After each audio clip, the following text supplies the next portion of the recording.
We're going to get started. Welcome, everyone. For those of you who don't know me, I'm Cisco Gomes. I'm in the faculty here. And it's my pleasure to introduce Sofia Krimizi and Kyriakos Kyriakou, who are Ruth Carter Stevenson visiting professors this semester. They are the partners of ksestudio, which is based in New York and London and Athens as well. And one of the interesting things about their practice is that sort of itinerant nature. I'll return to that, but I promise I won't speak too long because you guys are not here to hear me talk. Just a few notes of introduction. Their education, they both have degrees from the École Nationale Supérieure de Paris, the National Technical University of Athens, and I believe post-professional degrees from Columbia. And Sofia is currently pursuing a PhD at the AA in London as well. They've taught all over the place. The list is long: Cooper Union, Cornell, the Bartlett, Penn, Pratt, University of Miami, and the AA as well. They also have quite established history of work. They're both licensed architects, but before their work with ksestudio, they participated in the practices of Stephen Holl, Jean Nouvel, ODA in New York, among others. They've been very active in competitions and other speculative work. They've won and placed in many, notably our own Austin Seaholm competition, which was I think about 5 years ago. They had they were on the short list and received an honorable mention. And I think one of the things that we really benefit from is the sort of points of view they bring due to their itinerant nature. Like many of our other esteemed visitors, they play a critical role in our school, that bringing other points of view and practices to our academic community. But one of the things that's unique is they're interested in us. We're all positive that everyone in this room is a Texan to one degree or another, whether you've been here just since September or your whole life. And their studio this semester is kind of based on an interest in our rural settlements and their possibilities. And it's a great thing to see ourselves through the eyes of others. And so that's something we very much value. So with that, I'll stop and let you speak. Thank you so much for coming to join us this semester and also for this lecture tonight. Thank you.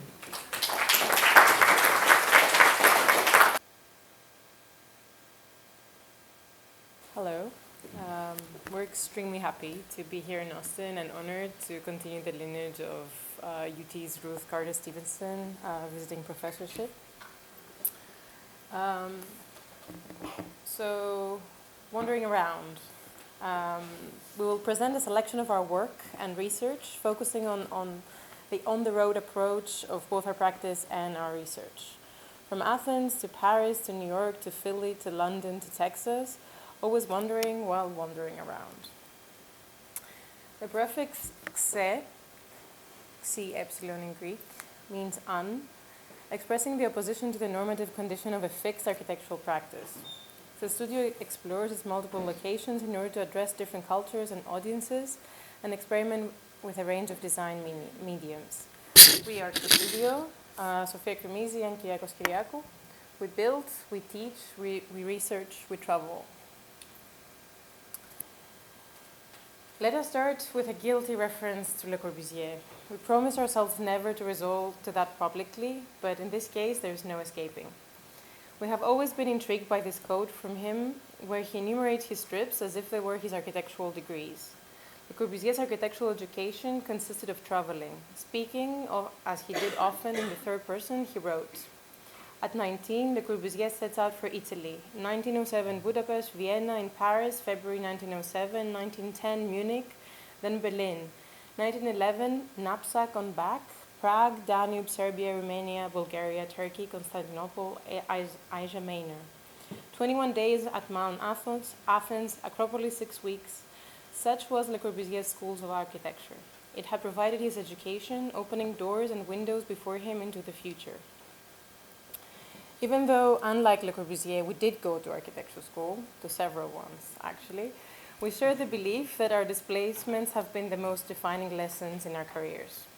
This sketch from Le Corbusier of the ideal suitcase always makes us laugh, but also drives the point home. The suitcase, quite the upgrade from the knapsack of his youth, bear in mind, becomes the ultimate accessory for the architect, replacing the notebook, even the camera. One just has to be there, out there. We have a foot in 4 different locations and we move constantly amongst them. We are never away because we're constantly away from one of the bases. But let us be clear, the aspiration here is not at all to be global or take pride from our extensive carbon footprint. On the contrary, through this constant movement, we strive to be consistently local, between Texas, New York, London, and Athens. This lecture is an opportunity for us to expand on our very own dynamic definition for a contemporary architectural practice. Our manifesto as practicing architects, researchers, and educators is to move seamlessly from one form of work to another, eventually achieving a state where distinguishing between the different operations becomes irrelevant rather than impossible. Today, we will use 3 locations in order to position our work: the muscular urban, the invisible rural, and the unapologetic leisure. The first 2 are sites of production, the city and its exodus, whereas the third one is a series of sites and states of conscious vacation.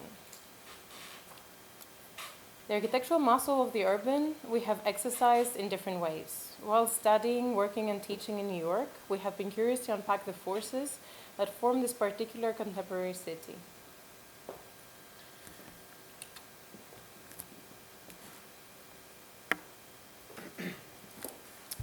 In 2014, we received a grant from the New York State Council of the Arts to study and analyze the residential real estate architecture in New York. In order to introduce this project to you, we'll first show you a building I designed at Ateliers in New York around the same time. The project is a 50,000 square feet, 12-story residential building located in Lower East Side Manhattan, right off the entrance of Williamsburg Bridge.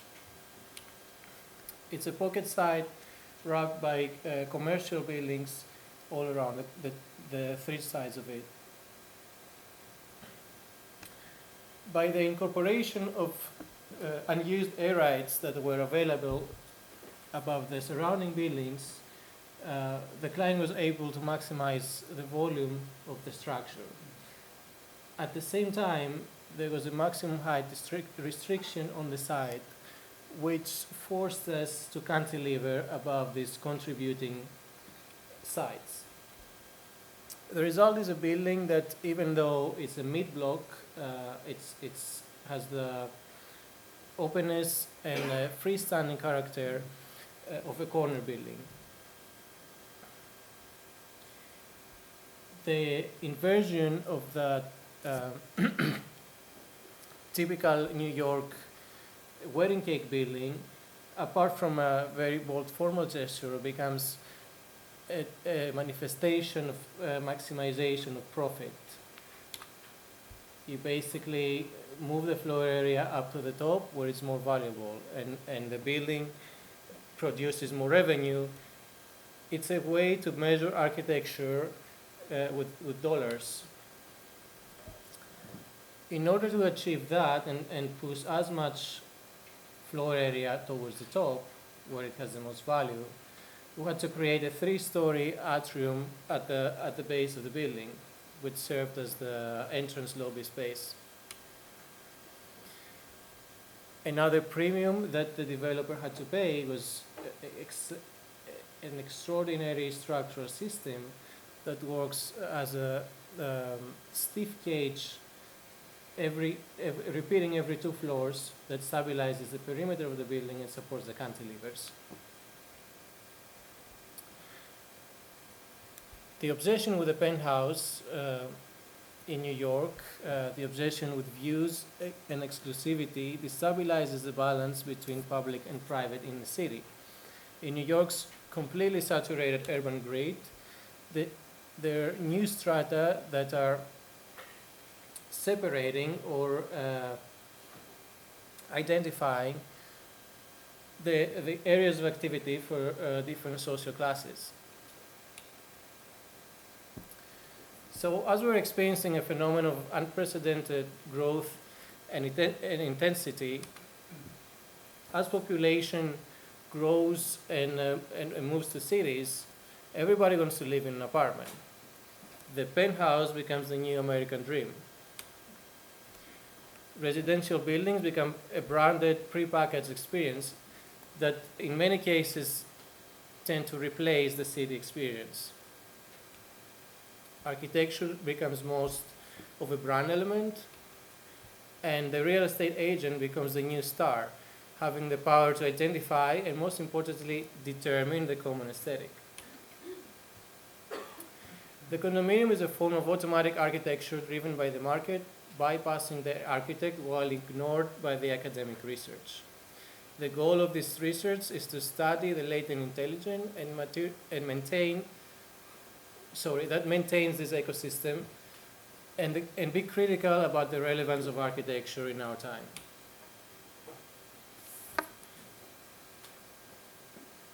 In organizing this project, we rely on 6 protagonists that supposedly drive the real estate residential market in New York: the city, the developer, the architect, the designer, the broker, and the builder. We wanted to bring that blatant reality into academia, introducing our advanced research studio, which is currently going on at Texas Tech University. The studio elaborates on several observations about New York and the real estate residential market. Through the different projects, we unveil the ideas that are discussed in our research, such as the conflicts that and the built manifestations of them, the conflicts that occur between the protagonists, the radical maximization of volume, the creativity in zoning interpretation, and the employment of vast mechanical rooms, void spaces that put the residential floors up, introducing a new reality similar to that of the popular 1960s cartoon story, The Jetsons. Floor plans are composed more or less as Tetris boards, whereas the envelope becomes completely autonomous and independent from the interior. There's a vast difference in scale and diversity within the type of apartments that are produced and available to be sold, all of them though following very particular rules of standardization. Lastly, how architecture can be measured with money as a new kind of principle for aesthetic. The American condominium metabolism uses the building as a way to examine the new social and urban transformation it produces. These are images from our recent meter review last Friday at Texas Tech with work in progress for 6 different projects on the American condominium metabolism agenda. The invisible rural is a vast counterpart to the muscular urban. What we call the Ville research is an obsession with the rural micropolitan American town, the reason actually that brought us here in Texas. We started this investigation as a travel fellowship proposal coming out of Columbia University as students. The trend at the time was to visit extreme versions of exotic landscapes, Alaska, Hawaii, Atacama. We proposed to explore America by visiting the places that nobody wanted to visit, the villes of the rural America. So we propose an alternative understanding of urbanism that studies the American town as an Eastern autonomous setup, one that is simple enough to be broken down and identified as significant primary elements, tools that enable urban function at a minimum. The suffix ville, which in French means city, expresses a strong ambition to grow, generate transactions, become important and visible. Regardless of its origins, ville became a romanticized impromptu branding tool. the instantaneous character of the town gave it an incredible ability to expand and populate, dominating the territory during the American expansion years. In the same instance, it can be created, it can also be erased. Our project is articulated through a number of road trips around the US, where we'll create a route through a state, visiting every town we find our way whose name ends with the suffix "ville." The places we visit reveal themselves only after several zoom-ins in Google Maps, but essentially create a network of relationships and an archipelago of transactions among them. Towns have often very specific identities emerging from their topography, uses, cultural landscapes, or their placement in greater networks. These identities are often expressed and celebrated, becoming unwritten narratives around which life evolves in these places. With our students at Texas Tech last fall and our group of students at UT this semester, we applied that methodology in order to navigate through Texas. Students set out on road trips following a certain theme and create an archive of typologies which are selectively surveyed, reproduced through a subjective representation of their surveyor's point of view, illustrating the particular conditions of each place.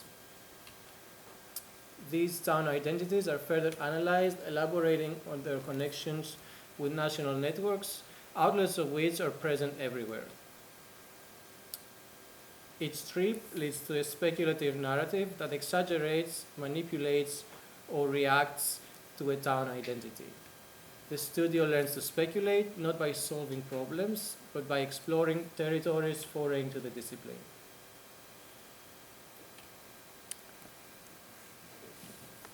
Coming to the third organizational category, that of leisure, where all the design projects we're going to share with you today belong, we want to introduce a short but rather important parenthesis. One could go to great lengths in order to prove a point. We definitely do. This claim by Le Corbusier that his trips were his making as an architect is always paired with a carefully curated and projected image of him as a creature of leisure and humor as much as a creature of a serious production. The previous image was him on his birthday. This one is him crossing the Atlantic Ocean together with Josephine Baker on the Lutetia. He's the one with the clown costume on the left. And then he is floating and naked in Saint-Tropez in 1939. That intriguing bipole was worthwhile investigating further. Arriving at a final vacation location of this lecture, we will make one more stop at a project that normally could be seen as completely autonomous. That is my doctoral thesis, which is underway at the Architectural Association in London.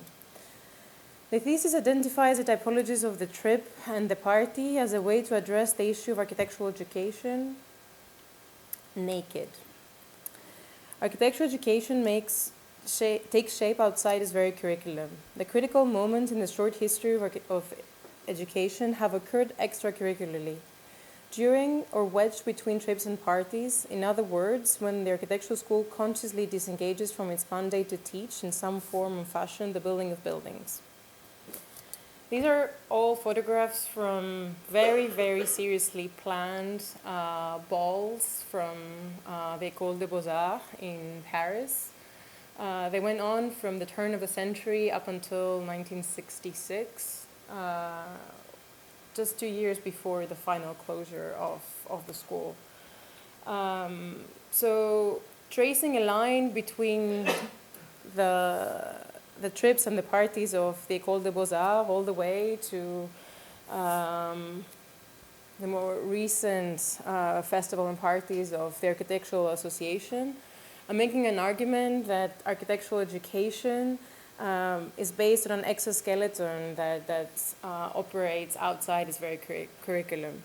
Marching elephants, fireworks, masquerade balls, trips to the wild west desert, surreal dinner parties, all these surprisingly non-productive activities have woven architectural education of the most influential schools of architecture with a radical culture of fun and play. The thesis explores the lineage of such events and questions the way architectural education is perceived and theorized, especially from within.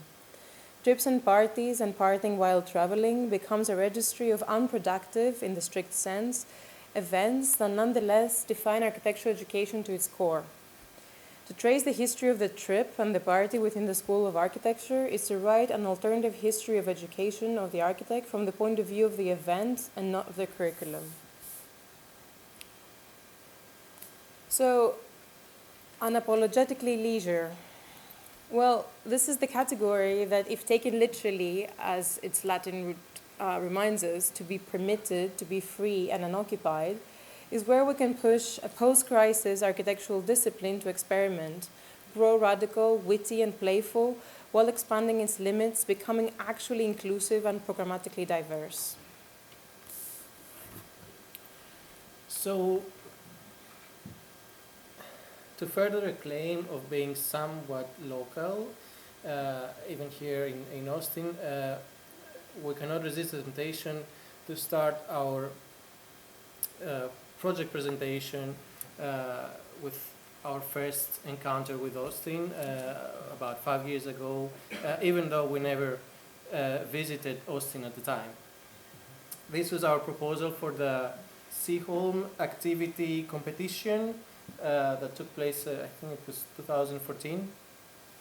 And our proposal for the transformation of the pump house to a series of stages of internal concrete shell that condensed urban activity in the most mixed way possible. So the project, as you all probably know, sits on the bank of the river,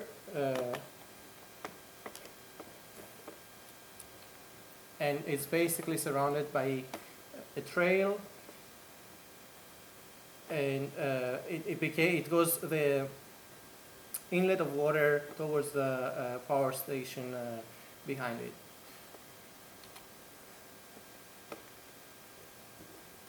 Our proposal perceived this building as an empty shell, which could be accessed from every side. And in order to achieve that, our first gesture was to remove the landfill from the back side and create an amphitheatrical plaza that points towards the building. This becomes a stage of events and has different kinds of landscaping to host potentially different types of gatherings. The trail is rerouted in front of the building to allow a kind of continuity along the waterfront, and at the same time a number of other programs like outdoor activities such as a playground and some basketball courts are inserted within the thick green landscape.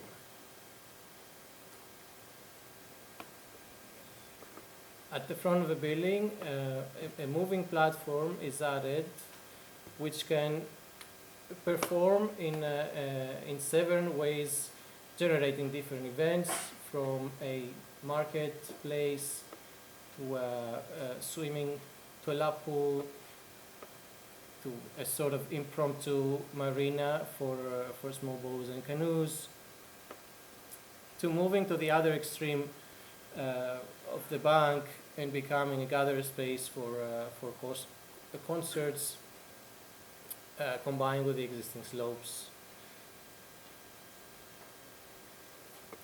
We take advantage of the gridded structure of the concrete building, and within the limitations of the concrete shear walls, we generate these smaller rooms of activity that either host supporting functions or become entrances and exits to the building.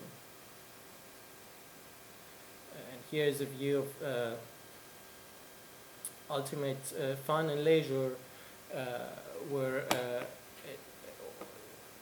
all the scenario we have imagined for this building are superimposed on one instance.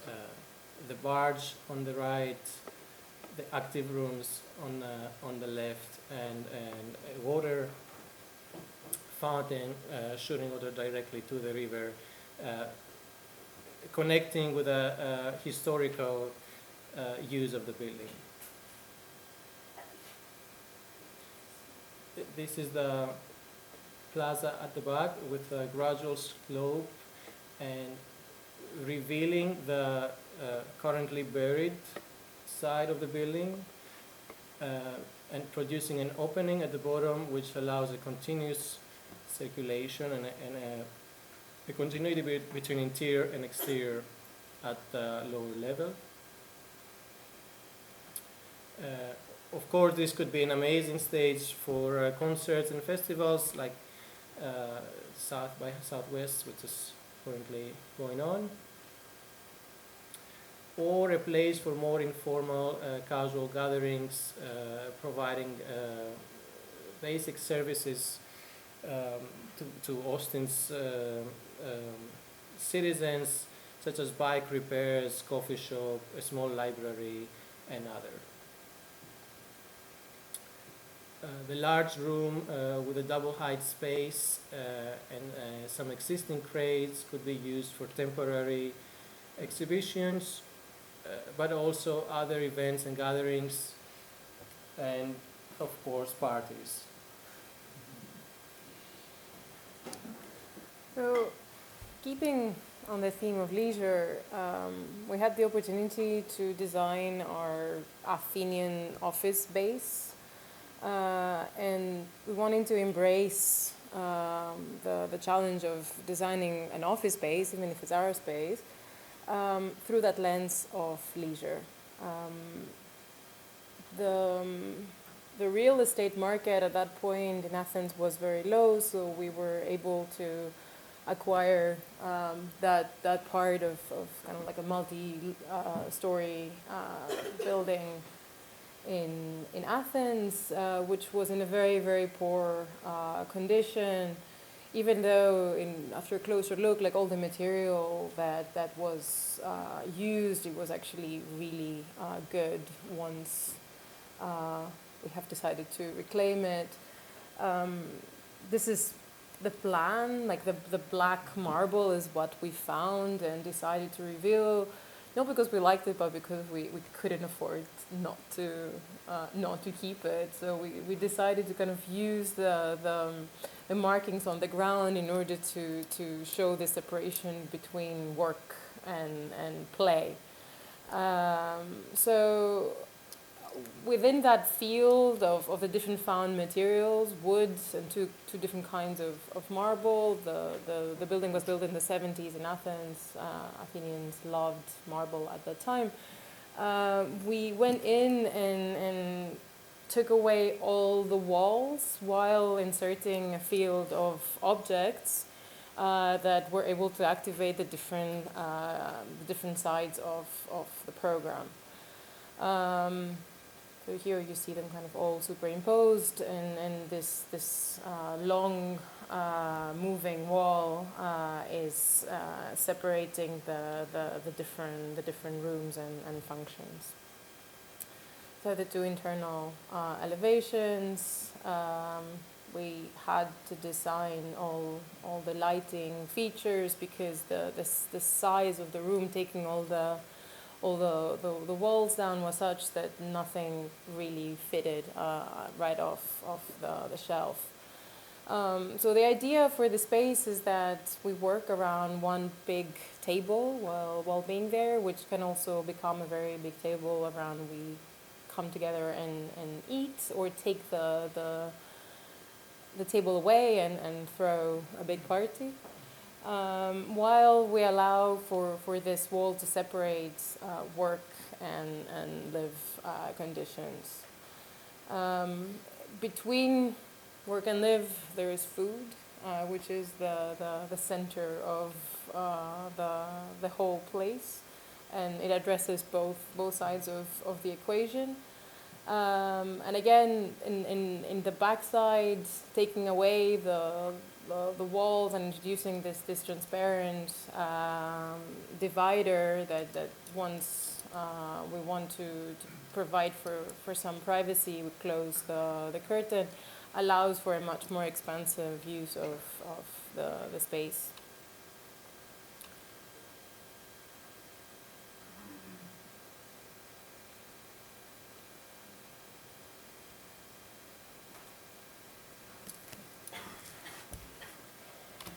This is a project that is currently in progress and hopefully getting into construction this coming summer.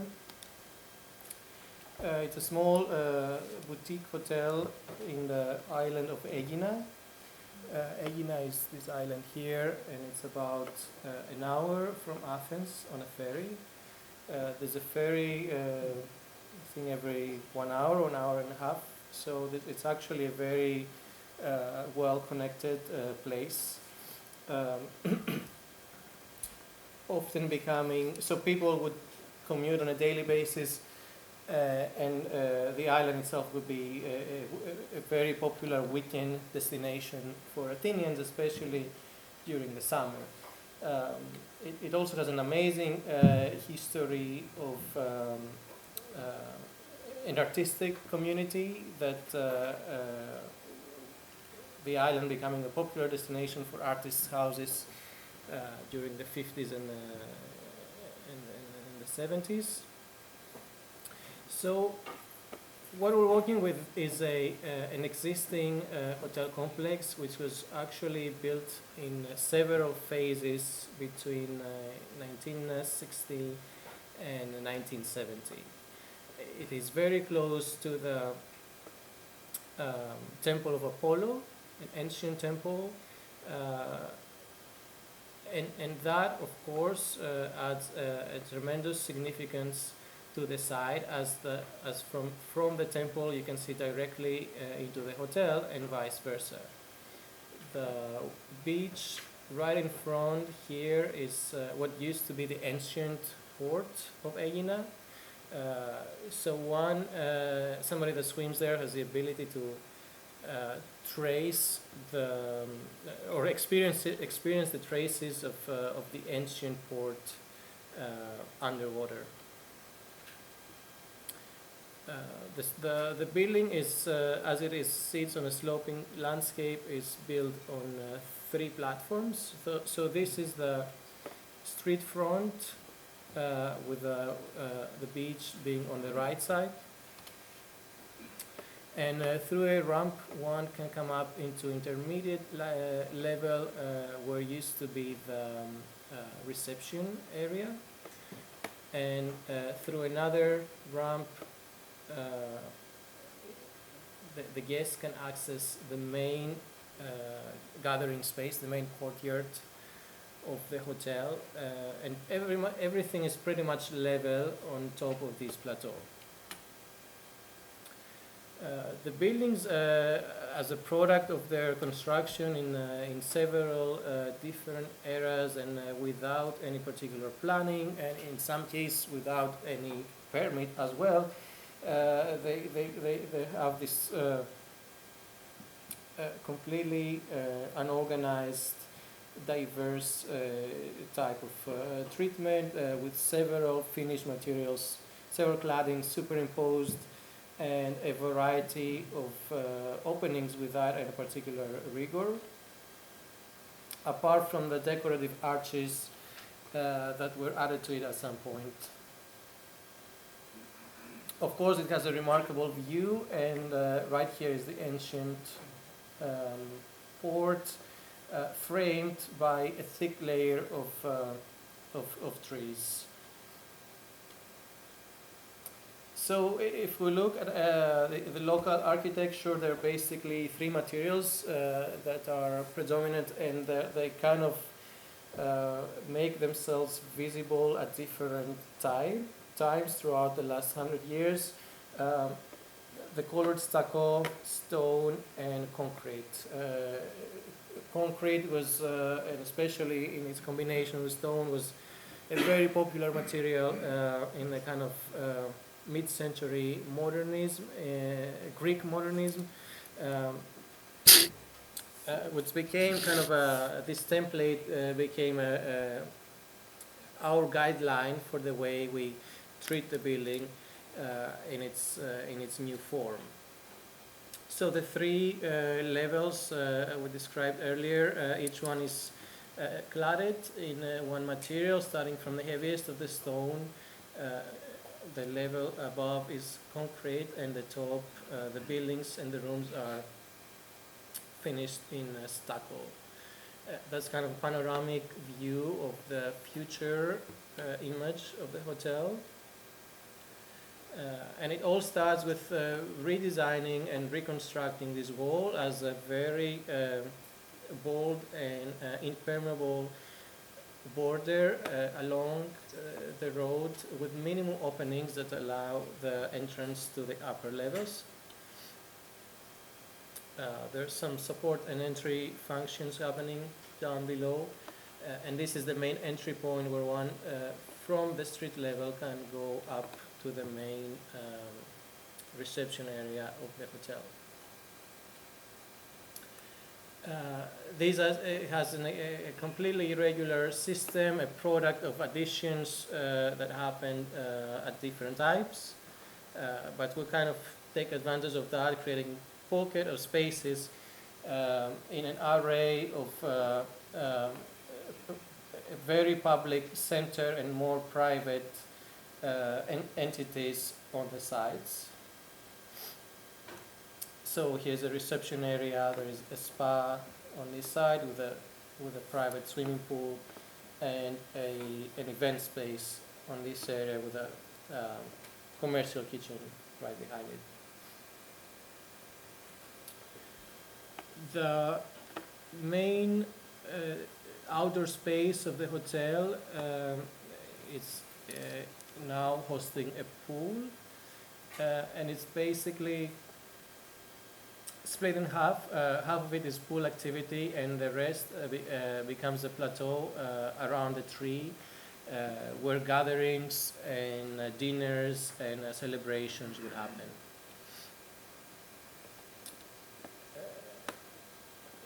The rooms are maintained in their original sizes without any major alterations apart from refinishing them and reorganizing some of the wet areas. But what's important is the addition of those partitions, which are precast concrete monoliths that they will be placed in front of each room as a continuation of their dividing walls to create private terraces which will work as an extension of the room.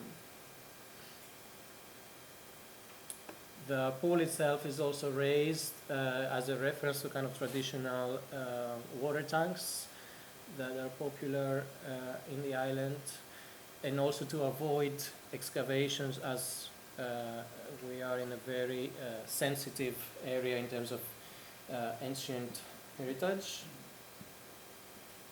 And this is the idea of the extended room. So since the rooms are fairly small, this partition here enables the continuation of the room to this intermediate semi-outdoor space, which can be covered or controlled with certain lightweight sunshade devices.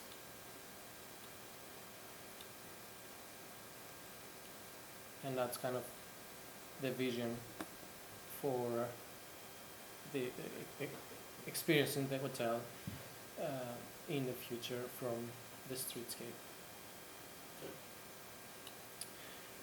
This is another project we're working on, and at the same time has many common agendas with the previous one, but it's kind of sitting on the other side of the Athens Gulf here. So this is it's basically the end of the Athenian Riviera, which starts right here and extends all the way to the south. Just to give you a reference, the Acropolis is right there.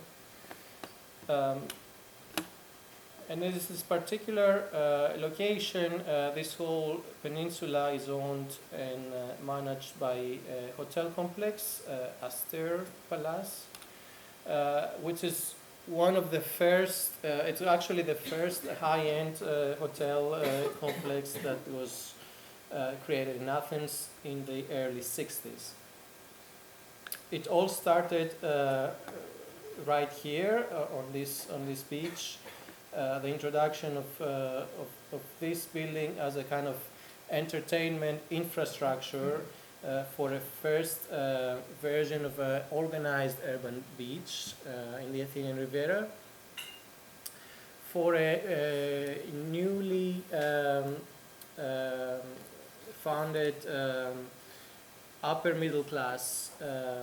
It's a time after Second World War where, and after a civil war that followed, that the Athenians are starting to establish an identity of upper middle class and versions of luxury lifestyle. So there are many things that took place in this hotel of great significance, like a lot of politicians will live there, will stay there when visited to Athens.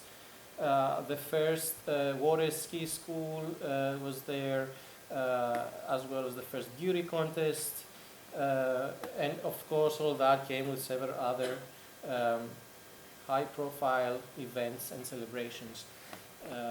It had a very particular aesthetic in the 60s, all of it designed by architects with its own furniture line, and a particular manifestation of lifestyle, and of course celebrating the relationship with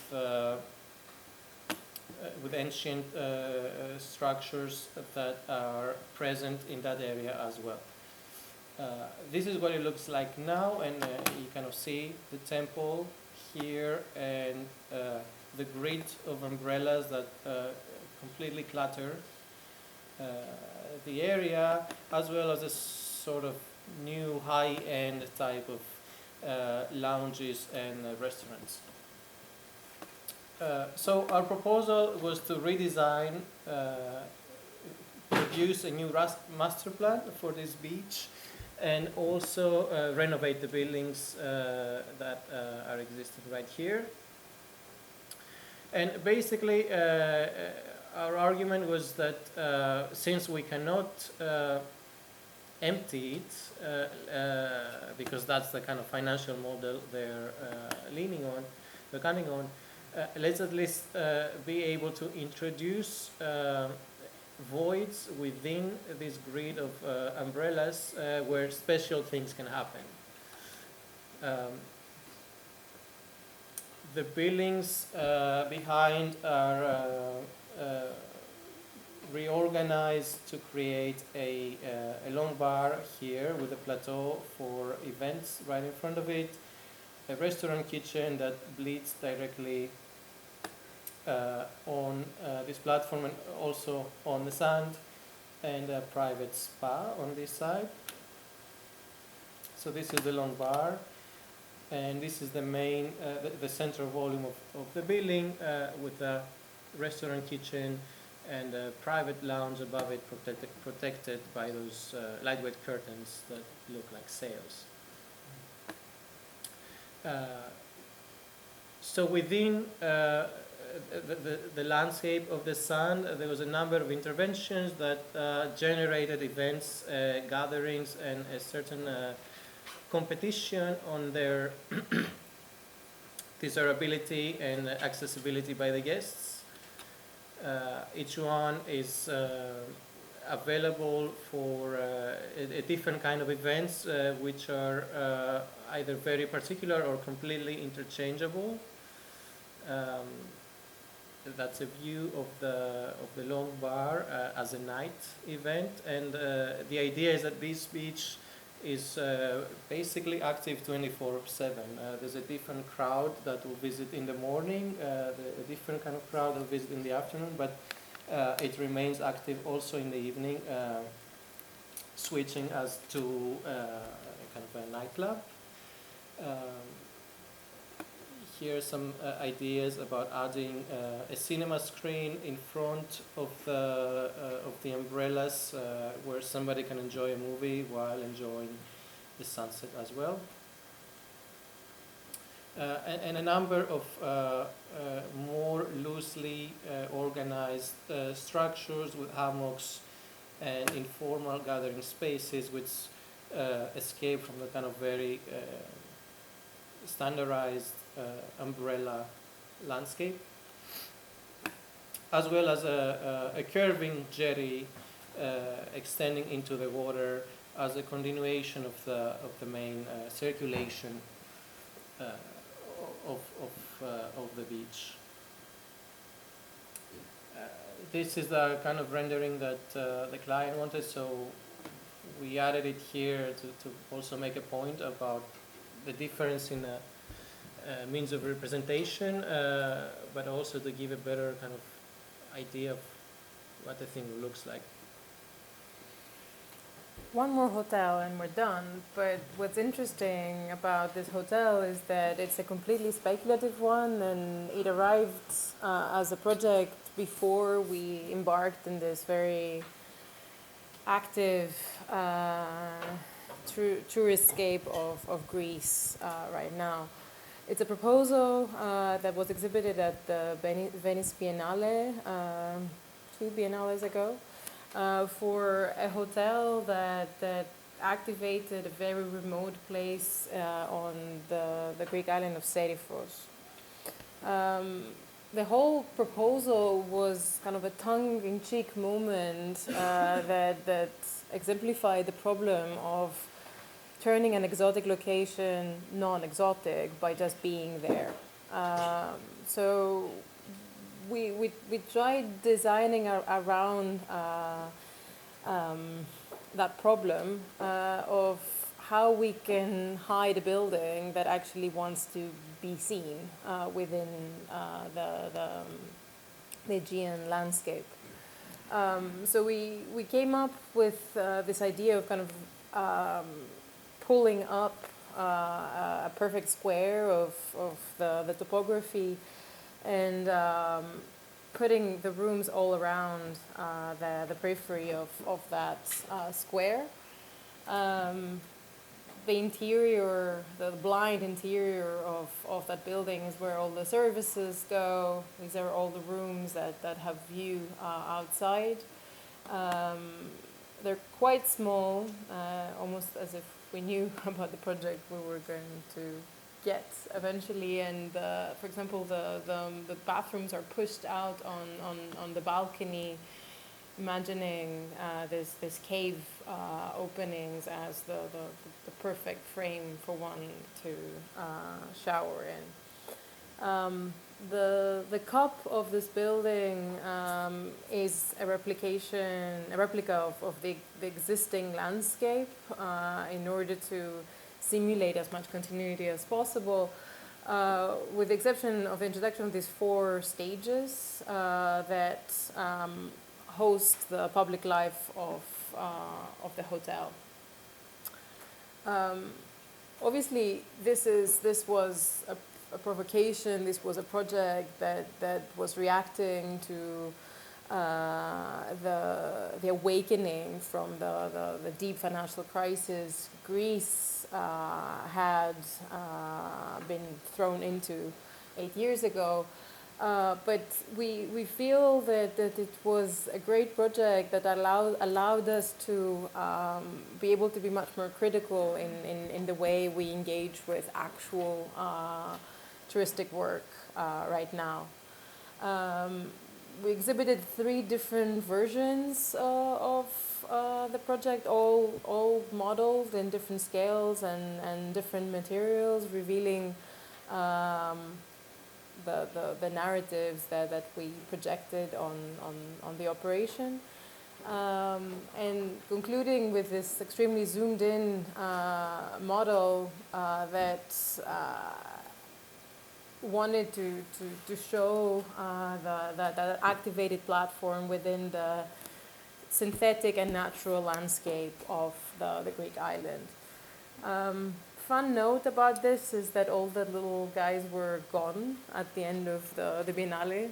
It was a very successful model in the sense that everyone left with a tiny naked or barely dressed person in the end. And also we loved the idea that each one of those models was made in a different location and arrived in its different suitcase in order to be exhibited in the Biennale. We want to leave you with a redefined statement for our practice that we wrote here locally. And as a response to basically putting this lecture together within the complex geometries of the Charles Moore House in West Austin. To practice architecture today is to be present in a global moment through a radically local voice. We started practicing in the midst of the financial crisis. To take ourselves seriously as architects is to expand our understanding of the contemporary world by being present and critical, by bringing in the discipline, the muscular, the invisible, and the unapologetic, all simultaneously. Thank you. Thank you.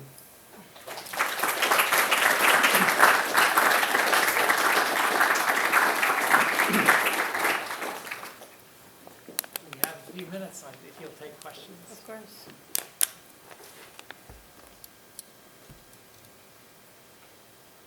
So I have one. I hope you're not going to steal any of Charles's toys. We're not. Tempting though it is.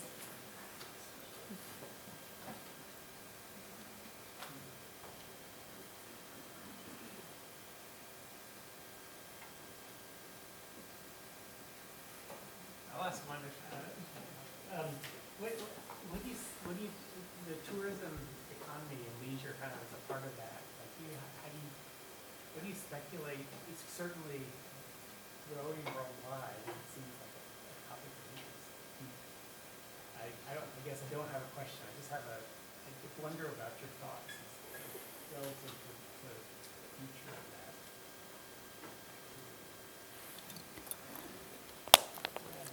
Tourism as a leisure activity and its influence on, it seems to be becoming a greater and greater part of so many economies.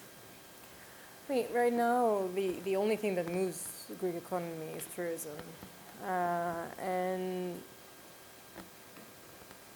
I don't think that we are at a point as a nation to be able to kind of collectively be critical about it. So as architects, I think that we have to make sure to be critical locally or in a much more kind of topical sense.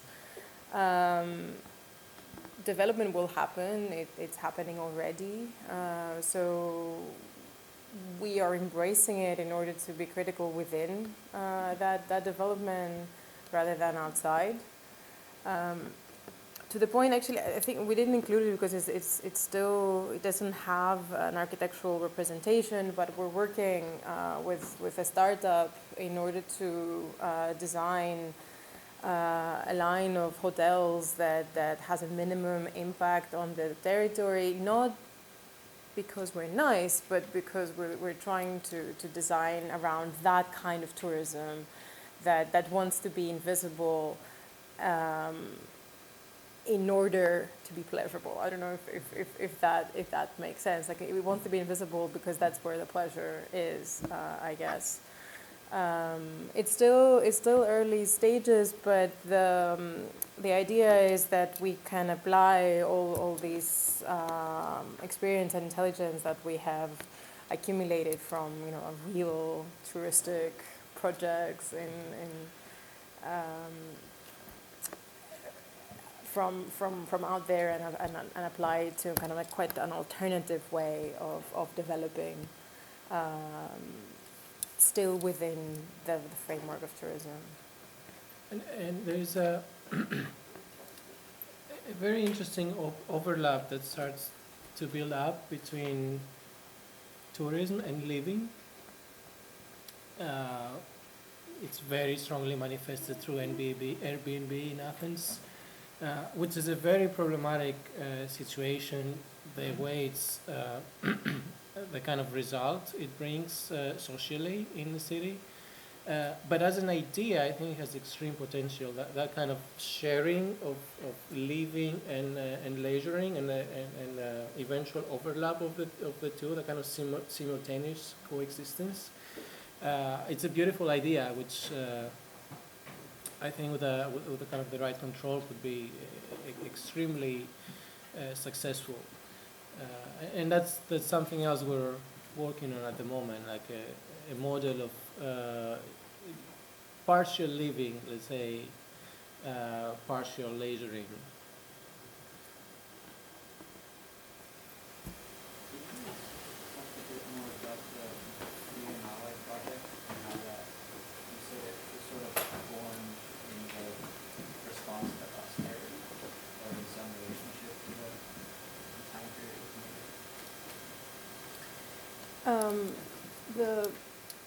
This project really came before we had any client that said, please come and design or renovate an existing hotel. And the Greek pavilion at the time asked that question, like, what do we do with touristic development since it's the only thing we have? And kind of like went further down that line, saying it's the only thing we ever had, and kind of produced an overview of touristic development as the only kind of high-end architecture that Greece had in the last century. Our point of view in this project was to try to showcase exactly that problem, that Greece becomes a destination, like the remote Greek island in the Aegean becomes a destination because it's remote, because it can provide these conditions for exiting the metropolis. But while being there, it brings the city with it. Whoever occupies that landscape. So we wanted to show that impossibility and how anything we can design there has to be artificial, but in that kind of clearly speculative project, we can show the different forces and the different activities by layering them. And allowing one to hide behind the other.